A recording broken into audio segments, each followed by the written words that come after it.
Another day, another story.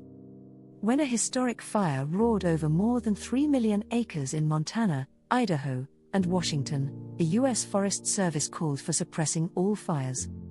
Centuries before the arrival of Europeans, indigenous people in the western United States learned how to live with fire. They knew the recipe for catastrophic seasonal wildfires, bone-dry grasses, fallen logs and other forest debris, and high winds. In many cases, those methods involved using fire to prevent fire. Welcome to Tabo Eminent Channel. In the late winter and spring, when conditions were cooler and wetter, native people would light controlled fires to burn up available fuel that could trigger a far more destructive, late summer wildfire. There's cultural burning, there's prescribed burning, there's light burning, says William Deverell, a historian of the American West at the University of Southern California. The goal in terms of fire mitigation is all the same. Let's see if we can mitigate the fuel load. When the U.S. Forest Service was founded in 1905, there was growing interest in traditional controlled burning practices, which were already being used by some non-native farmers and ranchers. But that all changed in August of 1910, when a historic wildfire engulfed 3 western states and killed 87 people. In the wake of that epic conflagration, the Forest Service took a hardline stance that dominated America's fire prevention efforts for nearly a century. No fire is a good fire. Destruction in Wallace, Idaho after the Great Fire of 1910. The Great Fire of 1910, also known as the Big Burn or the Big Blowup, is still the largest single wildfire in American history. More than 3 million acres of forest burned across the states of Montana, Idaho, and Washington. We're talking about a gargantuan swath of land, says Deverell, just a huge section of the northern plains and mountain west region of the United States. The intensity of the Great Fire was also unprecedented.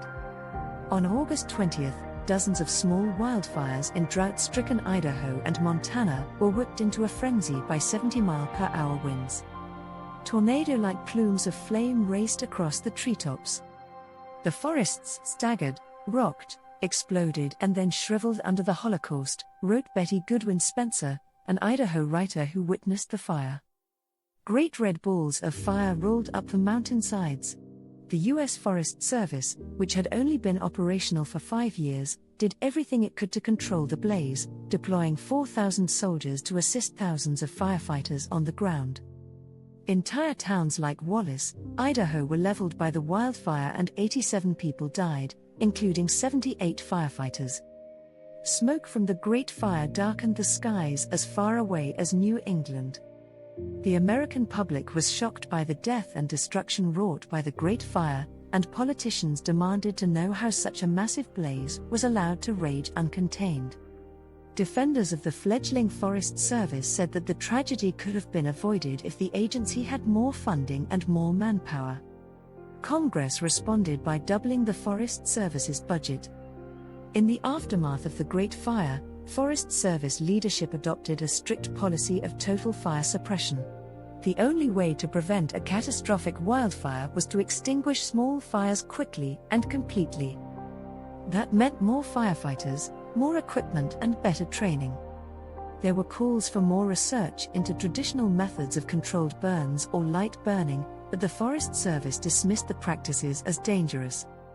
Henry Graves, who led the agency during this period, wrote in 1912, "The doctrine of light burning as popularly understood in California is nothing less than the advocacy of forest destruction, and those who preach the doctrine have a large share of responsibility for fires which their influence has caused."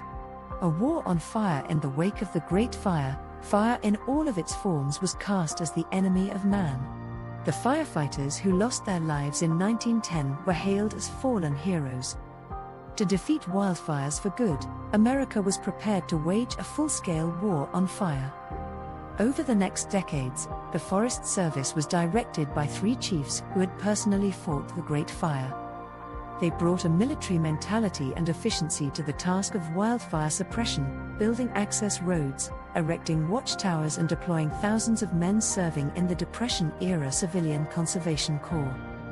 A new look at old methods. It wasn't until the 1970s that the Forest Service was ready to reconsider the effectiveness of its decades-long war on wildfire. The zero-tolerance policy was successful in containing 98% of wildfires, but millions of acres continued to burn from just a few truly catastrophic blazes.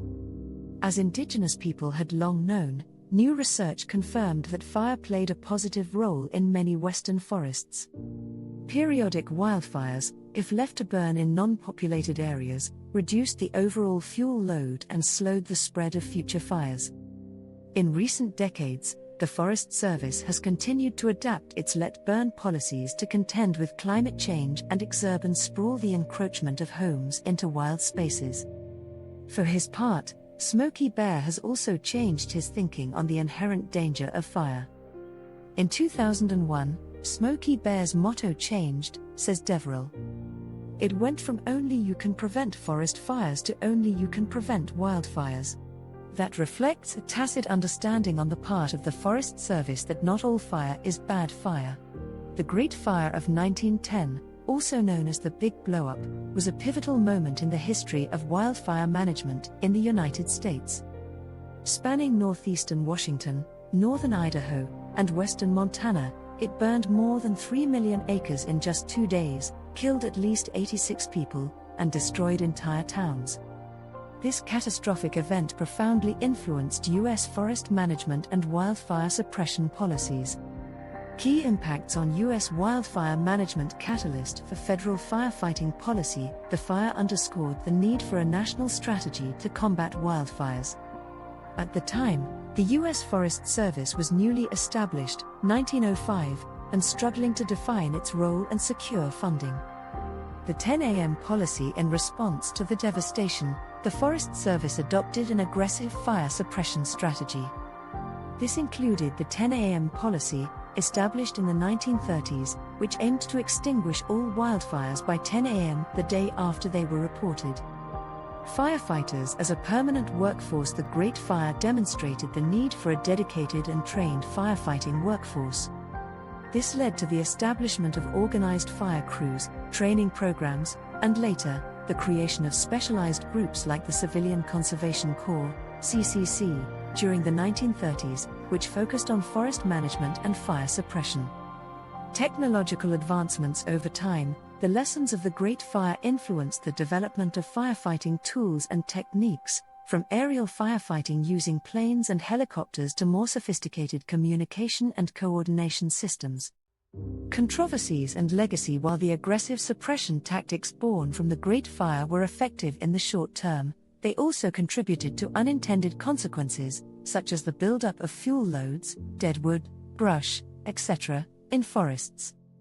These conditions have made modern wildfires more severe and difficult to control, leading to a re-evaluation of fire management policies in recent decades. Today, there is greater emphasis on controlled burns and ecological fire use to reduce fuel loads and restore natural fire cycles. The Great Fire of 1910 remains a seminal event in U.S. wildfire history, shaping not only how the country fights wildfires but also its understanding of the ecological role of fire. Thanks for watching. Request you to subscribe the channel.